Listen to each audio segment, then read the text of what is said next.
So, hi everyone. My name is Esther. Welcome to Learn Something New today.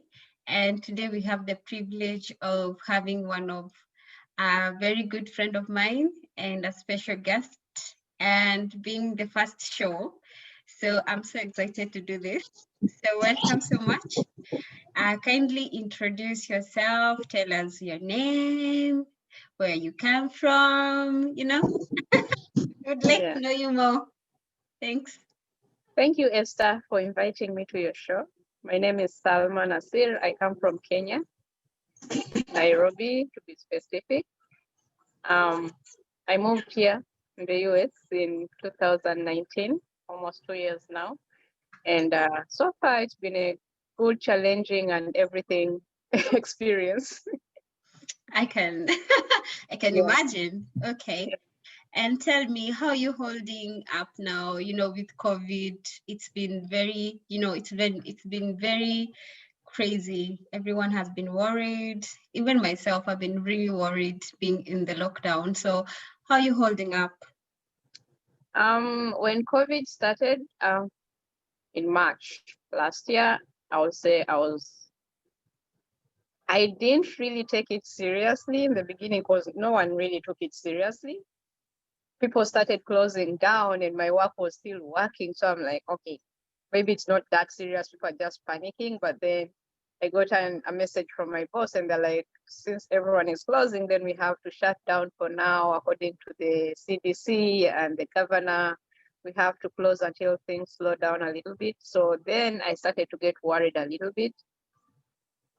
Um, but they added, we'll still pay you once you're still, because you're worried because you're not working. If the finances are not coming through and you have bills to pay, you have child to feed. So then I was a bit worried. But then when that came in, I'm like, oh, okay, they still get to pay us. So it's a holiday for me. But then the pay was only for 2 weeks, for as long as we were closed. But then the 2 weeks extended to a month, 2 months, 3 months, 4 months, and then it continued. And it now started weighing down on me a little bit, not because of the finances mainly, but because when you sit home and there's nothing to do, and in this case, I'm not just saying nothing to do as far as work. I mean, you can't even go outside, you can't go to the parks, you can't do anything. Like you're just inside your house with your child, who will also get bored of being in one place. So it started weighing on me mentally a little bit. But then I found other things to get myself busy with, scribble, write, watch Mhm, movies. mhm. I got busy doing nothing. Then I would start taking like small walks around home, not really far. And then the mask mandate came obvious, like everyone had to put on a mask. Then that was another shock, like why do we have to cover up? And you know, so it was quite challenging, but for me it was not as bad as in people made it seem in the beginning. It was bad because people were dying of COVID and everything, and you don't know what exactly you'll do to get it. So it was that was just crazy. But honestly, COVID has taught us a lot. It has taught us a lot. For me, it has taught me how to appreciate my life. It has taught me how to be patient. It has taught me how to live by myself because I'm someone who can who can stare without people. I always like people around me, but it has taught me to appreciate my own space and work with it. Wow. It's quite interesting because a lot of times we've seen how, risk perception or how people view the risk of a disaster like the pandemic, the ongoing pandemic. And Yeah. sometimes, especially in the first few moments of the crisis, there was no much information known about the pandemic, and people are like, maybe it's not true, maybe it's not serious. So I can really understand how that how that feels. And that is exactly like very opposite from Kenya, because in Kenya, I think when the news broke, everyone was, their level was really, of anxiety was really high. And I feel like in Kenya or back in Africa, I don't think we overreacted. Where I am, people overreacted. You could see clips of people fighting for tissue. I don't know if oh, you saw that. You oh, could well, see yeah, we saw that in the news. it went viral. People fought for stuff. They thought people just like shocked. Like I felt like people were told you're going to die tomorrow. It was saying out of the way for death. That's what it's. So I don't think in Kenya people acted really out. I feel like they handled it with calmness. They actually didn't care much because they were like, if it's here, so what? If it's not, so what? We are still Mm, the same. But mm. here, I noticed people like you have to press that button when you're crossing the road. You press the button, you wait for the stop sign, then you go. People were using their feet to, yeah, there Oh, was, yeah, because you're yeah, afraid if you do that, yes. you'll If catch you the catch it, virus. then yes, you'll catch the virus. So it Oh was gosh. true to some extent, but you're stepping on it and someone else might come and touch it then, you know. In the Yeah. toilet, people stopped flashing with their hands. They used their legs to flash. So for me, Whoa. yes, for me, that was really extreme. And I feel like back home, people tried to handle it as it came because we are used to disaster anyway. We've seen Ebola, we've seen HIV, we see all kinds of things every day. So this was new, but not so new as compared to other diseases. Yeah. Mm-hmm. That's quite interesting. And I think there's a lot of research which is also, probably going to get into there and understand the different dynamics and why we had very contrasting response to the pandemic. So you mentioned that after some time you were able to do a few things, and I'm just putting this into the context of self-care. And I would like to know, did you have any, support systems? And you mentioned that you're a mother, right? I You am. know, how does that, impact you and as a mom and wanting to ensure that your child is always protected? Again, like I told you when it started, for me it was not that serious. Um, I still took my son to daycare, even when I was home. Wow. Yes, because somehow I trusted in the people who are taking care of him. Mm, As parents were pulling out their kids, my son's class had like 3 or 4, which was not a bad number. So I yeah. kept him there because I didn't know what to do with him at home. Mm, I didn't know how to engage him at home. But I'm a prayerful person. I believe in God more than man. So I always have this saying that if it's meant for me, then it will be for me. If it's not, then it won't. If the sickness will come to me, then it was meant to come to me, maybe to teach me something. So mm, that's always my motivation. I believe in God. And as far as self-care, where I lived, we had a lady, I would say, Camille is her name. I really like her a lot. And she would send out emails telling us, if you feel like you're getting into depression, if you feel like you're going through something, just let us know. We'll try and see how to. So for me, I had a support system. And mm, then last year, sometime in November, still the same organization reached out to me and told me there's this group, stress management. We are going to be doing it. We usually do it once a year for parents, but this year we are doing it on Zoom. So mm, every day, every Wednesday at around 3 p.m., I will get into that Zoom class and different parents would talk about different things and how they've been affected. And you see, mm, that way you get to know that it's not just you going through that. There are other mm, people who are going through that. So yeah. it's not as hard on you because, when you're locked up in your house, you're not even talking to people. Then you think maybe out there people are not going through what I'm going through. But Mm, the more you talk to people and realize that maybe what you're even going through is not what the other person is going through, then you come to appreciate that maybe this is here to teach me a lesson. Yeah, Yeah, true. so yes, I did have a support system, mostly strangers. I had no one I knew. Like, I'm still so new here. I can't say I really have friends, Mm, but I've had people, like people from outside, people I don't know, reach out and tell me, this is, it's not just you. We are doing this to help in this way. mm. So yes, I appreciate that I had that. Wow. I'm so glad to hear that you had a support system, because without such support system, really, the lockdown, the anxiety, the way the pandemic has developed, the situations have developed, could really, weigh down your mental health. And as a mom as well, you really need that, so that you can know you're not alone, and that helps, I think. Yeah. Yeah. So in the beginning of the interview, you mentioned that you're now currently living in the US. Yes, I am. So would you like us to go through that journey? Like, how did you find yourself in the US? Which year was that? I think you mentioned 2019, but what made you leave Kenya?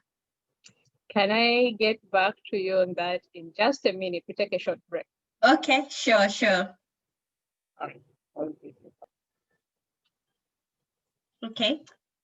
Okay. How did I get here?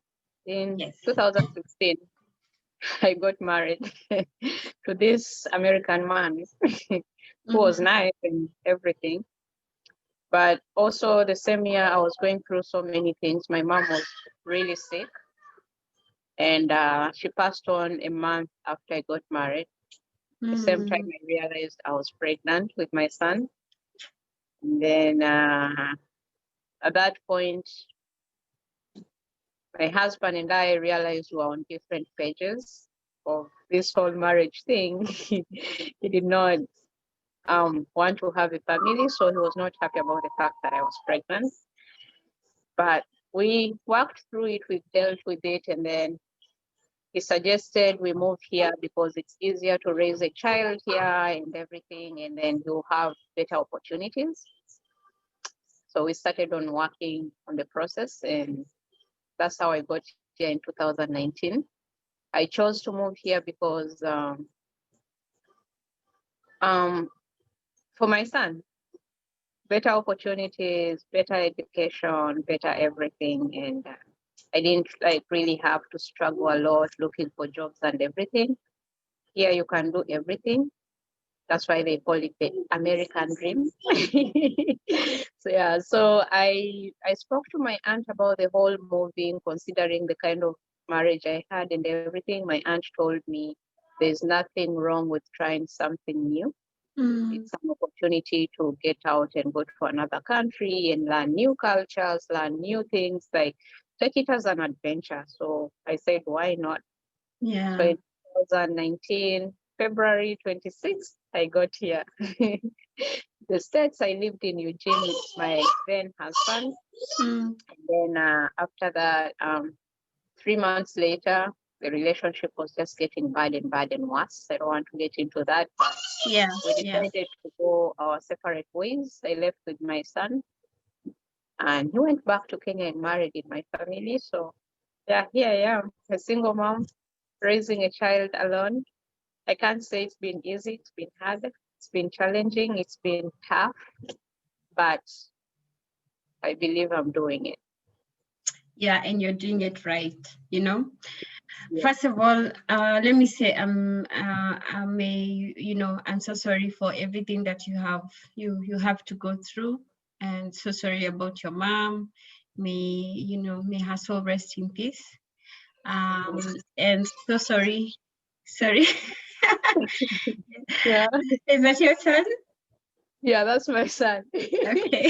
Say hello to him. Yeah, so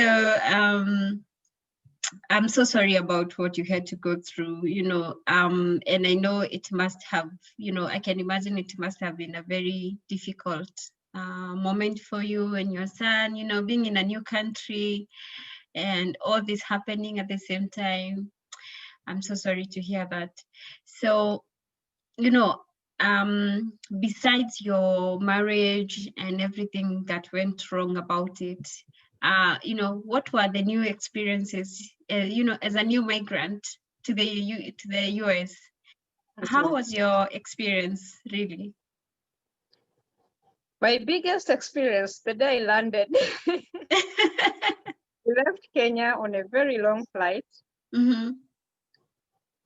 We go to Netherlands, connected to Seattle. Then my flight was delayed from Seattle to Eugene. Mm-hmm. I could not understand why. Ayman, stop it. I could not understand why a flight could be delayed that long, because it was like 5 hours delay. Whoa. Yes, I did not understand because the weather looked good outside, but then later on I realized it was not good up there in the skies. Yeah, yeah.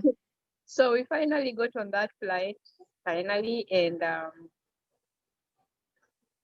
when we landed in Eugene, people clapped. People were clapping. Because everyone But the was a flight, bit anxious. the flight was so bumpy. Mm. Then when we get out, it was all white.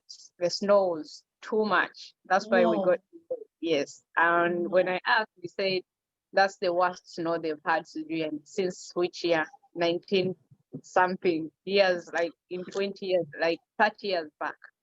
So they've not Wow. had the snow. So for me, that was an experience. And then when they clapped, people on the flight clapped when we landed. I thought that I was in some kind of cult. Well, yeah, I was like, I've been on planes before, but when we land, we land. It's a smooth landing. People get off the wire, people clapping. Am I in some kind of demonic, you know? Because everyone was like, yay. I'm like, what? We Mm-hmm. just landed. Then I get out, and then later on, I realized that maybe that flight was a very difficult one. Yeah. People get us there, and maybe people were just happy that we got You there safe. landed safely. Yes, but the Mm. snow was bad, driving was hard and everything. I took very beautiful pictures of that Mm-hmm. afterwards. So yes, that was the biggest shock. I didn't know we were getting here in winter. Because Oh when I my left home, it God. was all hot and sunny. Oh no. So that was what I told myself. I'm dressed up so warm. Yeah. Was nothing close to warm. I know, right? Yeah. So that Wow. was the biggest shock, not really shock, but it was an experience. Yeah. And how about the culture? Did you have culture shock? You know, in Kenya, we like, you know, interacting. I'll start with food. I did not eat food for a long time Mm-hmm. because everything they presented to me as food was not food to me. Oh my God. To me, food is ugali. Let me just stop my son for a Okay. second. Yes. So for me, food was another biggest shock because they would give me bread sandwich, what they're calling sandwiches and noodles. Even the bread they gave me didn't taste like the bread I'm used to. So it was really not easy. It was so hard for me to adjust to the food here. It took me almost 5 months to get to eat. I lost so much weight. I could not eat anything. Whoa. Then later on, I realized there are places I can get Kenyan food. That is Mm. after I moved from Eugene to Portland. I realize now there's places where I can get food and everything. So yeah, I started adjusting until today. I cook my own food in the house. You'll find me cooking pilau, cooking ugali, cooking all the food from home. Yeah. If I see someone coming, I'll tell them, I've missed eating this, please bring me some. Yeah. Yeah, so that's how I survive here. But most of their food I still can't eat because I don't consider it food. I consider it a snack. My food has to have some soup in it. Here they eat dry food. You have taken the cup from us. Yes. with the idea of having every food with soup. Mhm. It has to have some soup in it somewhere. Oh, that is quite interesting. Yeah, I mean, food is always a big challenge, isn't it? Yeah. And then the other culture shock I faced was animals. Mm-hmm. I learned, you know how we treat animals back home. Dogs, dogs stay out there, cats go everyone in their space, but not in my space. That's how we Mm, treat. And then dogs are supposed to protect you, you know? yeah, Here, dogs are kids. yeah. You I have to protect them. The first time I went to a mall, leave alone protecting. The first Mm, time I went to the mall, mm-hmm. I saw a lady pushing a dog in a stroller. Whoa. Wow. And for me, that was a big shock. And I was like, well. You know, wow. So that was also a culture shock for me because for us, dogs are animals that are supposed to stay outside and keep you safe. Yeah. Yeah. Yeah, it's quite interesting because you see there's a lot of differences, cultural contrast. Because Mm. they're pets when you're in that part of the world, and Yeah. they live and interact so well with people. So it's Mm. quite interesting to hear that. Yeah, it Okay. is. So thank you so much for sharing, how your first experience has been. Now, I don't want to get into a lot of details about, your family life, which you have already mentioned. Yeah. But can you share, how has it been for you as a single mom to raise your child abroad by yourself in a place no one else? How has that been? Well, that's the biggest challenge I still face until today. Mm, I've realized that this country and maybe other countries, raising a child alone is the biggest challenge, another big challenge, because here to find a nanny, you're going to pay them, let's say $20 an hour, wow. How much? and you earn $20 an hour, Oh, wow. a good nanny.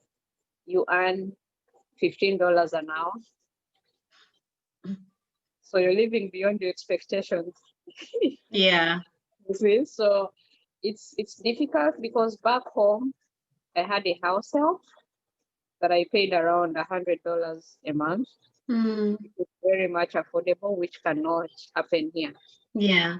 That's that's that's you underpaying someone who's working for you and taking care of your child. And Mm, government also won't even let you do that. So yeah. if you don't have family, it's really difficult to raise a child because in the end you have to go to work, provide for that child, and pay the person who's taking care of that child. Yeah. So the government has helped a lot in helping with my son's daycare and everything. Mm, Since I'm a single mom who just moved here, who's also learning so many things, mm, the dad is missing in action, so he doesn't support us in any way. So that's when the government steps in and helps. mm, So it's been a challenge because now you have to like it was hard for me to leave my child to go to work, and you have to just let them go. You have to go, like, let them go. You have to go to work, and you don't know even the people you're leaving your kid with. The daycare was good in the beginning where I took him, and then you start realizing that racial bias is also a big challenge. It's something I did not want to talk about, but now I have to because mm, it's something I've felt and it's been a big challenge for me. mm, Racial bias, you take your child to school, the child is a child, and then they start yeah. complaining about, in the beginning when I took him, he used to come home with bruises. Mm. He would come home with a hand bite, someone beat him on the arm, he would come with a black eye. At that point, he was just 2 years old. No And way. so you send a message to the director, and you're like, my son came home with a bruise. What happened? The Mm. director would be like, maybe he got into a fight with another child, and we did not catch that. And you're supposed to be okay with that. I was okay with that because kids fight. Maybe my Yeah. child at another child next time. So I think in the process, my son started retaliating to the fights. Mm.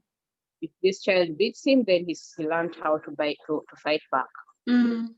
So now my child is the one fighting back, and now they send me a message: you can't have your child in our care because your child is hurting other kids.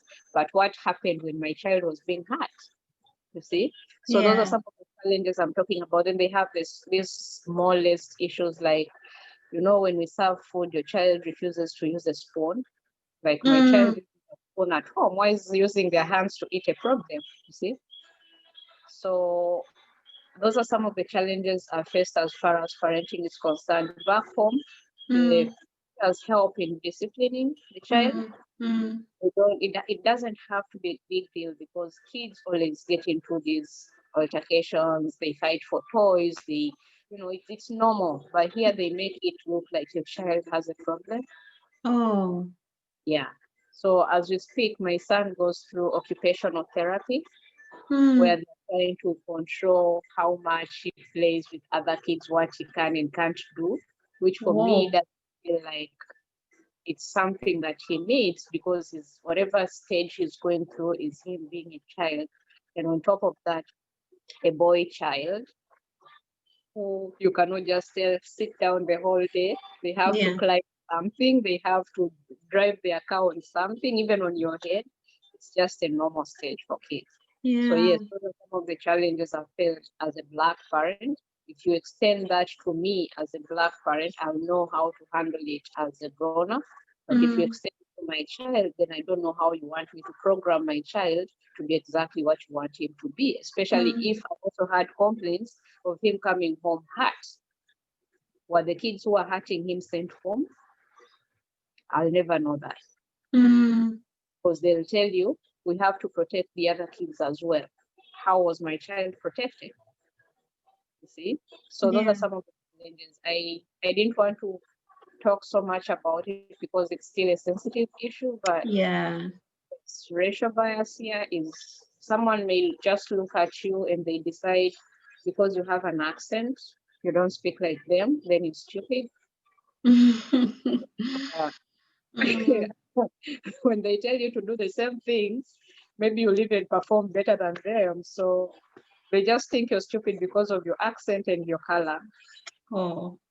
Yeah. Yeah, I'm so sorry. Like you have to go through that, and especially for for your son. He's such a Yeah. lovely kid.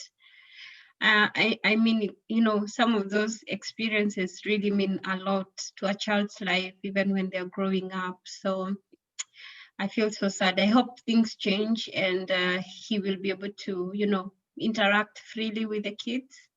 Yeah. Yeah, it's also an opportunity for them to also, appreciate diversity and people of color. Yep. And now you have a new president. That should Yes. excite I'm you. so happy. That's, I'm so happy about that. Like Yeah, I'm really happy. yeah. Let's just hope he delivers and we hope he's a good president. Mm, I believe he'll do what is right. yeah. Mm. Okay, that is interesting. You said that you got a job. Would you like to share like what you do? Do you have any website you would like, you know, us to follow and see your I work? have a job. Mhm. Yes, I work for Nordstrom. I feel really blessed because I think it's the first job I got here in the US. Since I got here, it's the first job I've done. They put me in different departments just to see where my strength was, I think. Wow, that is so nice. Right now, I work in the logistics department. Okay. And I've been there this is my second year. Wow. I started Hmm. there in October 2019. I made a year in October last year, so this is my second year there. I'm still Mm-hmm. there. I Mm-hmm. really love my job. I love Mm-hmm. my bosses. I love all the managers. All the bosses are so nice. They are so kind. They've never made me feel like, I'm the boss, so you have to do what I'm telling you. Mm-hmm. They always step in when it's too crazy. They step in and help in a way. And what I like about Nordstrom is the fact that they appreciate diversity. Mm-hmm. They they try as much as they can to include people of color. They try as much as they can to include people with disabilities because we work with all those people. As a Mm-hmm. person of color, once in a while an employee will make you feel uncomfortable, but so far my bosses have been amazing. Wow, Yes, that is so very I encouraging. love my job. Unless something way big comes up, I'm not giving it up for anything. Yeah, that is so Yeah, encouraging. Yeah. yeah, not sure. They're on Instagram. I think they're on social media. Mm-hmm. Um, I follow them, Mm-hmm. and I also do other private things. Okay. I'm a photographer. That Mm-hmm. started, that started before I left Kenya. Yeah. So I do that as a part-time job here now. Mm-hmm. I have an Instagram page, Okay. the hijabi photographer, Okay. the hijabi because I still cover up. I've You never, do. I've never dropped my headscarf. I still cover up. Okay. Um, most people don't do this. Most women will stay away from the photography, videography kind of jobs because people have made them feel like those are men's jobs. Mm. Women can't handle in that field. And even in Kenya, I worked a lot with organizations where I found myself as the only female photographer. Mm. So I gave myself a chance to starting my own thing. So I do take pictures here. Sometimes when I don't have a human subject to take, I go Mm. and take I go and take nature photos. You'll see them on my page. You will not see so many people photos on my page because most people don't want their personal life publicized. So I don't Yeah. really, unless someone tells me it's okay, I Yeah. don't post pictures on social media. Mm. Yeah. Yeah. And I have been looking at them. I'm not stalking. I didn't know you followed me, but thank you for following. Yeah, and then Yeah. So I they're also very lovely. I'm planning to get back into writing. Mm-hmm. Yeah, I want to start looking for stories out here and tell people stories in ways I can. I want to make Wow. people's voices heard. Yeah. Okay, that is so nice. I will be looking forward to read your stories. And of Yeah. course, if you need to write about something and you need any help, feel free to ask. I We are will. all here. Yeah. Okay, so at this point, before I get to, closing, Yeah. it's something I can't just, finish this interview without asking, Mhm. and we are friends, but Yeah. are you ready to mingle? Are you seeing someone? I think I'm going to ignore or avoid that particular question. I won't. I'm not going to answer that, but I'm open. You're That's open. what I can say. Yeah, I'm open. Okay, all right. So I'm not going to get into the details. So as we conclude, what message do you have for, interracial parents or young parents, who are getting either, they are going through separation or something bigger than that? What do you have to tell them, especially in terms of ensuring that the kid is protected in future, and also your mental well-being is also, taken care of. Um, that's really. I'll say that is really dependent on someone's faith. Mm. I believe that faith kept me strong. My child kept me strong. If I was maybe alone in a strange country, maybe I would be suicidal. I don't know.